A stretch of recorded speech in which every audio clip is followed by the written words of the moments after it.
Hello, everyone, and welcome back to episode 3 of This Week in Elections. We've got a lot to get through this week. Hungary delivered what might be the biggest election result anywhere in the world this year. Péter Magyar's Tisza party won a two-thirds supermajority and ended 16 years of Viktor Orbán's rule. We'll also dig into the still chaotic situation in Peru, where we still don't have a final presidential count, and the runoff picture is getting sorted out currently.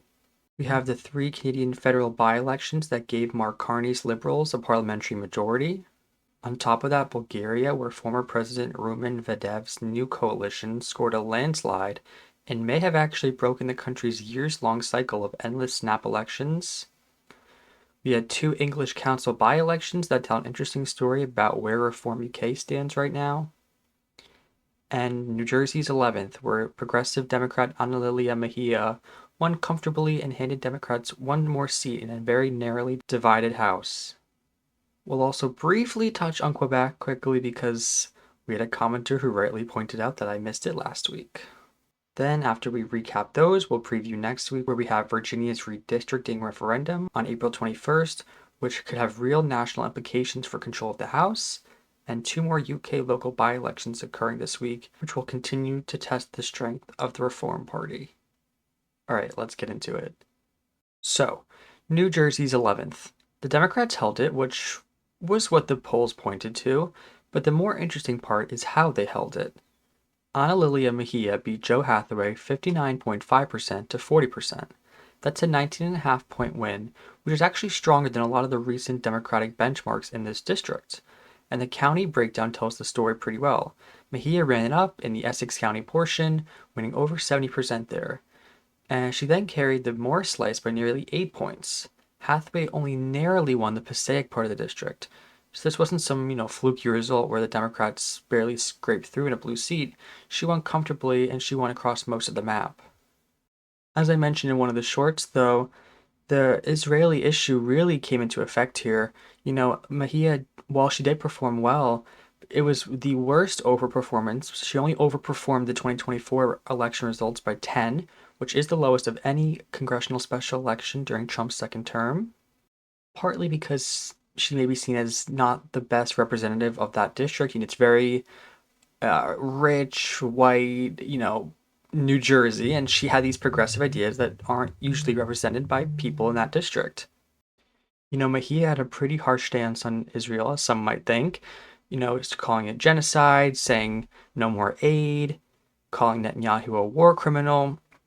And there's a lot of heavily Jewish townships in New Jersey 11 that didn't swing as much as you might have imagined for typical, Jewish Democrats. They actually swung more the other way, which is a big part in why Mejia did not overperform as much as people like Sean Harris in Georgia's 14th. But, Mejia did have a lot of support from regular party line Democrats. After the primary, that was a really tough primary against Malinowski. She barely won, very crowded field.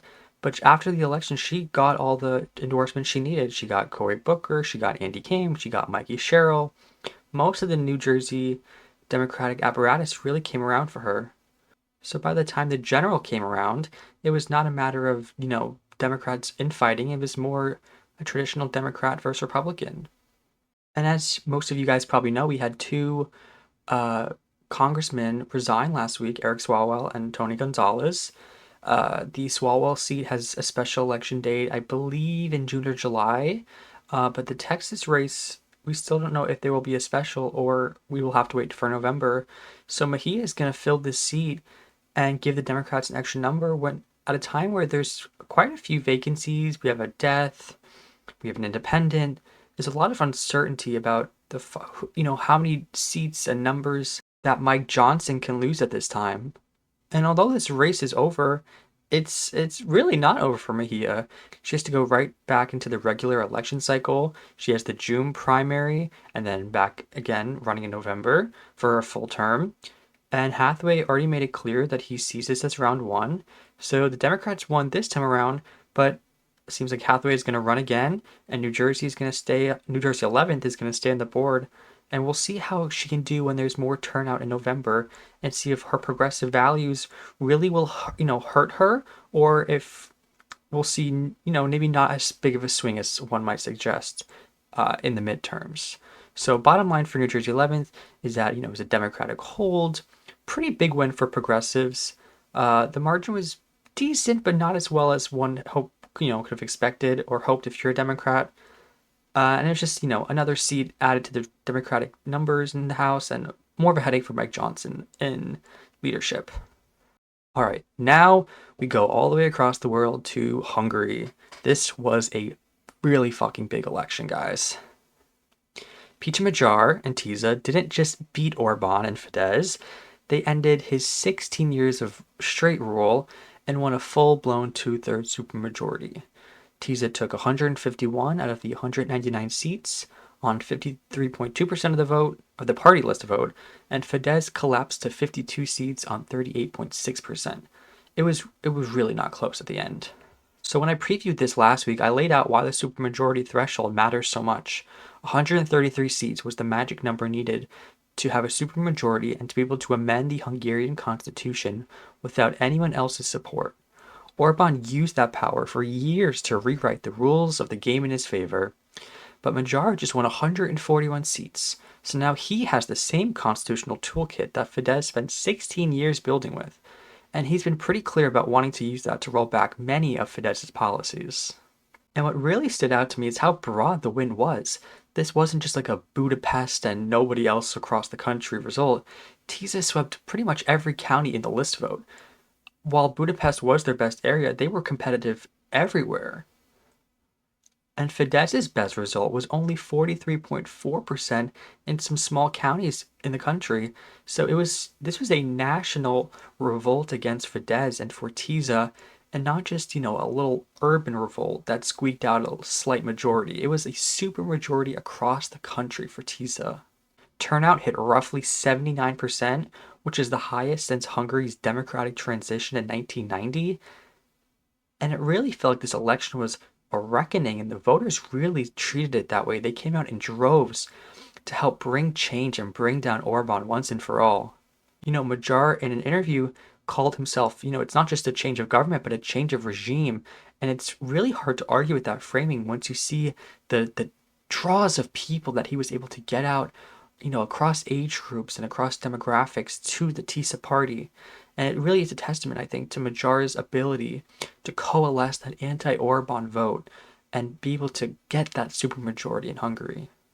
And there's plenty of reasons why Orbán has been losing in the polls, and it's all been piling up for a while. There was the 2024 pardon scandal that really gutted Fidesz's, moral family values brand, inflation and a stagnant economy that a lot of ordinary Hungarians were feeling, widespread exhaustion with corruption after 16 years in office, Orbán's closeness to Russia in a region that, has watched Russia do what it does to its neighbors in Ukraine, and a younger electorate that really had no patience for any of it. Surveys had roughly 65% of people under 30 backing Tisza this election. Magyar also benefited from something structurally important, which is that the old fragmented opposition basically just got out of the way this time. A bunch of the smaller parties on the left either faded or stepped back, which meant the anti-Orbán voters finally had one serious vehicle to consolidate around instead of, 5 half-dead parties splitting the vote against each other. And that mattered enormously given how Hungary's electoral system works. And, it's not to say that Orbán didn't have any advantages. It's not a level playing field. Fidesz has systematic advantages going into elections. They have, biased state-run media, electoral rules that critics say are designed to favor the ruling party. We had one case in which there was a Fidesz supporter that ran in a ward as his name was Péter Magyar to try to steal votes from the Tisza party candidate, and he actually managed to fool enough people to get the Fidesz candidate ahead, and now Magyar is wanting to do a redo of that election because he seemed it unfair. But I think it would be also remiss not to mention how big the international piece is here. Orbán had basically made Hungary's had basically made Hungary Russia's most useful troublemaker inside Europe, vetoing Ukraine policy, cozying up to Putin, fighting Brussels at every turn. But Magyar is talking about flipping that, getting frozen EU funds unlocked, moving Hungary back to the European mainstream. He's not going to be a generic Euro federalist overnight. He is still, a center right, pretty right wing on some issues, politician, but the direction he's signaling is so clearly different from what Orban was doing for these last couple of years. And the immediate aftermath of this election looks like it's going to be pretty aggressive. Magyar has talked about removing major Orban era appointees, reforming state institutions pretty fast, imposing term limits on prime ministers, and suspending the current state broadcast structure so Fidesz propaganda doesn't just, keep going. It's not shaping up like a polite handover. It looks like the government has a pretty narrow window and they know they have to move fast to undo, over a decade and a half of propaganda and anti-democratic policies. So just to wrap up that, I would just say this might be the biggest election result anywhere this year. Orban didn't just lose, but the whole system that he has built up for years and years and years was cracked open. But the people voted Tisza in, and now Tisza will have to prove to the voters why they should remain in power. Alright, moving on to Peru, which somehow gets messier and messier each day after the election. And the big headline is that Peru still does not have final presidential results, and officials are now saying that might not happen until mid-May.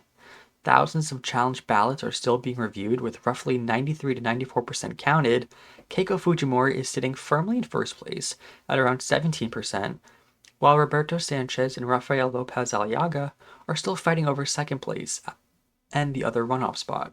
Right now, Sanchez is narrowly ahead by a few thousand votes. And that delay in counting isn't just normal election night slowness. There were serious logistical failures that forced voting to be extended into the day in parts of Lima, and officials are still sorting through thousands of ballots flagged for errors, missing information, or problems on the tally sheet. Somewhere in the range of 5% or more of total ballots are being set aside for review. That creates a political fight on top of the counting mess. Lopez Aliaga has been the loudest voice alleging fraud and calling for the election to be annulled. The EU election observer mission said it found no concrete evidence of fraud and that the vote met democratic standards overall. So the biggest story here is less about, a stolen election and more just deeply dysfunctional administration in a country that has already no political trust left. Honestly, that fits the Peru storyline perfectly. This is an election happening in a country that's burned through, 8 or 9 presidents in about a decade. We had 35 candidates running this election, and the first place finisher only got 17%. That's how fractured it is right now. There's no dominant figure, no dominant party, no dominant anything. Just a field full of people competing for a tiny slice of an electorate that's so lost faith in all of the political system. The issue driving almost everything in this election was crime. Extortion and homicides have been climbing sharply, and a lot of candidates responded by competing to sound like the hardest possible law and order option. Military deployments, harder punishments, mega prisons, death penalty. The campaign felt like a normal policy, less like a normal policy debate, and more like a referendum on who can make Peru feel governable again for the people. And then again, we had the new Senate to think about, which Peru just restored. And the Senate will have significant power, including the ability to remove the president with just as few as 40 votes. And critics are already warning that gives a small group of senators enormous leverage over the executive. So even when Peru does elect a president in June, that doesn't automatically mean the instability will end. So while Fujimori is going to head to the runoff, the second slot is still being sorted out, and Peru is doing exactly what it usually does, which is just dysfunction in a country where the political system is already on fumes. So it is still to be seen who will join Fujimori in the second round. Alright, next up was last night's election in Bulgaria. Former President Rumen Radev and his coalition, Progressive Bulgaria, won an outright parliamentary majority. Final result is around 43.91% of the vote and 130 out of the 240 seats. And to put that into context, this is the first time a single party or alliance has won a majority in Bulgaria's National Assembly since 1997. In a country that has just held its 8th snap election since 2021, this is a huge deal. The old parties got absolutely hammered. GERB, SDS, Boyko Borisov's party that had dominated Bulgarian politics for years fell to 13.18% and 39 seats, losing 27 seats. PPDB was flat around 12%. DPS dropped to 7%, its weakest result since 1994. The far-right Revival barely made it into parliament, and then a whole bunch of parties, MEC, ITN, Velice, fell below the 4% threshold and got wiped out entirely. But BSP, a historic force in Bulgarian politics, failed to enter parliament for the first time in the modern democratic era. This was not, like a normal election in Bulgaria. This was the collapse of the old party system. The campaign was built around corruption, the cost of living, and anger over vote buying, which was a massive issue. Police confiscated more than €1 million in operations before the vote, and after the polls closed, the Interior Ministry reported that DPS and GERB ranked first and second in election offense reports. That kind of stuff was the backdrop Radev was running against, and his message about dismantling what he called the country's oligarchic system clearly landed with the people. Turnout jumped to 50.05%, up more than 11 points from the last previous election. In a country where voter apathy has become part of the story, that really does matter. It gave this new parliament a lot more legitimacy than the previous string of governments that barely survived before it. Now, the big question is what this means going forward. Radev ran as an anti-corruption outsider and benefited from anger at the establishment. But there's a real foreign policy question hanging over all of this. He's often described as more Russia-friendly than Bulgaria's recent governments, and he's opposed military aid to Ukraine and argued for more pragmatic relations with Moscow. He says Bulgaria will stay on its European path, but the specifics of that are going to matter enormously, and a lot of European officials are watching closely. His progressive Bulgarian party is not, really a progressive party. It's more left on economics, but it's still a pretty social conservative party. So there wasn't too much change there, just more Euroscepticism, which is opposite of what we saw in Hungary. So just to kind of wrap that up a little bit, it seems that this election did end the kind of string of random snap elections that were going on the last 5 years. The old establishment parties got hammered. We had a bit of rise in turnout, and we might now have a government that actually might last more than a couple months. But it is still to be seen whether that is actually the case, and whether the questions about, Ukraine and Russia, he will have to answer. The party will have to answer those questions. And we'll see if the people want to keep them in there after those questions are answered. All right, moving on to Canada. We had 3 by-elections last week, and Mark Carney got exactly what he wanted, a clean Liberal sweep, and with it, a majority government. The Liberals held all 3 by-elections on April 13th. In University Rosedale, Danielle Martin won with 64.3%, holding Christina Freeland's seat with pretty much no drama. In Scarborough Southwest, Dolly Begum did even better at 69.6%, which was a pretty big improvement on the Liberal baseline there. And in Terrebonne, with the one everyone was actually watching, Tatiana Auguste held on for the Liberals with 48.3%, narrowly beating the Bloc Québécois at 46.9%. Now, that last one is important because Terrebonne was the seat where the Liberals had originally won by 1 vote in 2025, only for the Supreme Court to toss the result out because of an Elections Canada envelope printing error on mail-in ballots. So this was a forced rematch in a seat that became pretty symbolic, and winning this time by a real margin rather than by 1 vote is meaningfully better. As a consequence of these 3 by-elections, the Liberals were pushed to 174 seats in the 343-seat House of Commons, and that's the majority. Carney can now pass legislation without needing opposition support, and probably won't have to worry about another election until 2029. And what's kind of remarkable is, how we got to this majority. It wasn't just these 3 by-elections. The Liberals had already been picking up seats through a string of floor crossings from opposition members, and the wins just finished the job. The combination of ballot box wins and defections just adds to the picture of Prime Minister Carney, who has had a genuinely pretty extraordinary first stretch as a stint as Prime Minister. He built a majority from the ground up. He didn't, call a snap election when he could have. So to wrap that up, we had, Liberals held in University of Rosedale and Scarborough Southwest. They really had a nice gain in Terrebonne, which, tested Carney's appeal in Quebec. And the Conservatives really lost lots of vote share in all three ridings, including a nearly 15-point drop in Terrebonne. So this was a very, very, very good night for Mark Carney, and he was finally able to secure that majority which he's been looking for months. And I also just had one quick note from Quebec because we had a comment that flagged it. Christine Froigette is now Quebec's new premier after winning the CAQ leadership with 57.9% of the vote. She's stepping into the role just months before a provisional election, so she kind of has a narrow window to try to reset the government's image and show voters that the CAQ still has something to offer. And she moved pretty fast because less than 48 hours after being sworn in, she was already in Ottawa for a meeting with Mark Carney on, economic development, immigration, infrastructure, housing, cost of living, all of that on the agenda.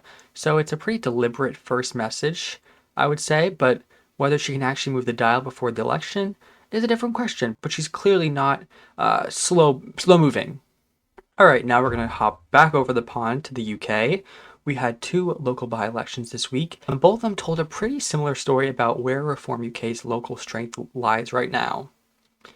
First, Narborough and Whetstone, which is in Leicestershire. Reform held the seat, so on paper it looks fine, but if you look at the numbers, it was a much shakier hold than in 2025. Reform dropped from 42.3% down to 33%. The Conservatives climbed from 24.5 to 29.6, and the Greens really surged from 14.8 to 28.2. Labour and the Lib Dems fell back a bit, so while Reform did hold the seat, their support dropped sharply, and the Greens had a massive surge. Then, in Cramlington Southwest and Northumberland, it was a lot worse for Reform because they lost the seat. They won it in 2025 with 274 votes to Labour's 200, and the Conservatives won 74. So, not a big cushion. But this time around, Conservatives took the seat with 278 votes. Reform dropped down to 212, and Labour held around 187. The Greens, who didn't run a candidate in 2025, jumped up to 116. But if you put the two races together, the pattern is pretty clear that Reform underperformed the 2025 baseline in both places. The Conservatives recovered a tiny bit in Cramlington, but the Greens were the real story of the night as well, nearly doubling their vote share in Narborough and playing a pretty big spoiler in Cramlington. So Reform is obviously not going away anytime soon. Their local hold may be a little softer than it was a year ago, and these numbers don't look great if you're trying to become an unstoppable party in England. And I think it also is to be said that the Greens are extremely good as well these last few elections in the UK. All right, that's it for the recaps. Now let's get into our previews for this week. Because this is coming out a little bit late. Sorry about that. I was away this weekend. So this is coming out Monday. So this will be for Tuesday, Wednesday, Thursday elections this week. And then I'll have an episode 4 on Saturday, recapping this week and previewing the week after that. So we have 2 more English by-elections this week, and they're different tests. First is in Barton and Winton and Salford, which looks like a pretty strong Labour defense. Last time they won with 68.1% and a majority of over 1,200 votes, while the Conservatives were way back at 14%. So Labour does have a lot of cushion here, but, with all these candidates and parties and tactical voting, anything could happen. The more interesting race is in Newquay Porth and Trethras in Cornwall, which is a Reform UK defense. They won it in 2025 with 37.9%, ahead of the Lib Dems at 26.2% and the Conservatives at 20.8%. So this is another test of whether Reform can hold local ground once they've won it, and the Lib Dems look like the most obvious challengers. But again, with the Greens and tactical voting, the Reform were only at 37.9%, so there's another 62.1% of voters who did not vote for Reform last time around. So we'll see if they can coalesce against them. While Labour should hold Barton and Winton, New Quay is the one with decent national implications about whether reform can defend in the south of England. All right, and then we have the really big election if you're in the US this week, which is Virginia's Redistricting Referendum, which is occurring tomorrow, April 21st. The amendment would temporarily give the Virginia General Assembly the power to redraw the state's congressional map for the rest of the decade, instead of leaving that power with the bipartisan Redistricting Commission that Virginia voters approved in 2020. That authority would expire after the 2030 census. So why this matters nationally is pretty straightforward. It could seriously affect control of the House. Democrats currently hold a 6-5 seat edge in Virginia's congressional delegation, but the proposed replacement map is widely described as one that would favor Democrats in 10 of the 11 seats, leaving just one safe Republican seat. Analysts have called Virginia's potentially the biggest single state change in the current mid-decade redistricting fight. And the case for yes is essentially that Democrats are framing this as a temporary response to what Republicans already did in other states, especially Texas. If other states are redrawing maps mid-decade for partisan advantage, the argument goes that Virginia shouldn't just absorb the consequence while playing with different rules. The amendment is temporary, and voters themselves are the ones doing it. The case for no is that it's still a partisan gerrymander, just a Democratic one. Opponents argue Virginia already settled this when voters approved the bipartisan commission in 2020, and they say the new map dilutes the voices of rural and conservative voters. Hard to argue that's wrong as a description, even if you think yes has a point about what's happening elsewhere. Polling shows it's fairly close. There was a WAPO poll that had 52 to 47% yes. State Navigate had it 51 to 45 yes. But then there was a Roanoke College poll, which I believe is a Republican-affiliated poll, had it at 52 to 44 no. So it's a pretty tight race as it currently goes, where, wording around the referendum and turnout will probably matter a lot. Turnout is already pretty significant. More than 1 million early votes have already been cast heading into Election Day, which is pretty high for a referendum in an off year. There's also kind of a problem about confusion with the messaging. Both sides have used pretty complicated imagery. There's been use of Obama and spam burger imagery, and the ballot language itself got challenged in court over the phrase restore fairness. Like, you have Trump, you have Democratic aligned people having Trump signs that say, vote yes, and then you have Republican backed people who have spam burger signs that say vote no. So it's kind of confusing to your average voter if you're not a little bit sure about the language of the referendum itself. So while I think honestly, it could go anyway, but if I had to make a prediction, I would say yes by around 8 points makes the most sense to me, just based on what we've seen across the country with, Democrat versus Republican. I believe around that 5 to 10, but I would say around 7 or 8 is where I'd put the yes vote at. All right, guys, that's all for episode 3. I know it was a bit broad for each election, but we had a lot to get through, and I like keeping these at around the 30-minute mark. We had Hungary, which delivered one of the biggest election shocks anywhere this year. We have Peru, still stuck in its familiar cycle of delay and dysfunction. Carney got his liberal majority in Canada, where Dev blew up Bulgaria's old political order. Democrats had a solid night in New Jersey. Reform continues to slip in local elections. And then looking to this week, Virginia voters are about to decide whether their state jumps fully into the mid-decade redistricting fight, which could matter a lot for control of power in November. I hope you guys enjoyed this episode, and if you did, please leave a like and comment. Subscribe if you're watching on Spotify. I think you can follow as well. Apple Podcasts, because there's a lot of races heading into this summer and later this fall. Next week, we'll briefly cover the elections in Antigua, as well as the Texas 4th Senate District. And then we'll check on Peru to see if the count has moved, take a look where the Denmark's coalition talks stand, as well as recap the Virginia referendum, as well as the UK by-elections.